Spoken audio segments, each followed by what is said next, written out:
Riboti ino irekereirio ni munini wa gavana wa Laikipia John Mwaniki ari ngari ndari hindi ria arari kwariria kimwana kiragimarire kiria riu Mwaniki ni ithe wakio. Na hiyo ndio Mungu. Kuringana na unduire wa Gikuyu, mutumia ndabatiĩ kuingira nyumba ya kiumiri, undu uria ni mugarukirigithania na ruriri rwa ukabi. Mwanake abatiĩ guikara na nyina niguo amuthingate nginyagia hone na gutigirira gutiri ugwati wonekera mwana wake.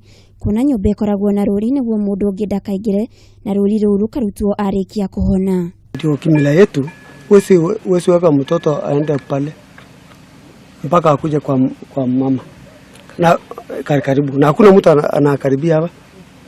Kwa sababu sasa unajua kimila, mpaka unajua kimila yetu kabisa wa Masai. Kijana anatahiri analetwa kwa mama yake. Sisi hatuwezi tahiri kijana na kupeleka nje. Kwa sisi hatuwezi kubaidia kijana kama hii aende kwa mbali. Athuri a Maathai riu ni moritie nduriri ingi marore ringi unduire wao gwakinya ni irua niguo kunina ikuũ iria ikoretwo ikionekana thiku ici mwana ciarikia kurua.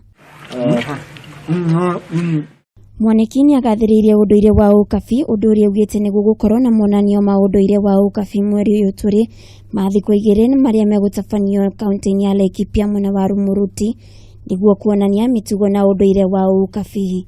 Ukienda kwa jamii ya Masai, mila ndio hii, tuko hapa leo tunadumisha. Ukienda kwa jamii ya Waturkana, mila ndio hiyo wanadumisha.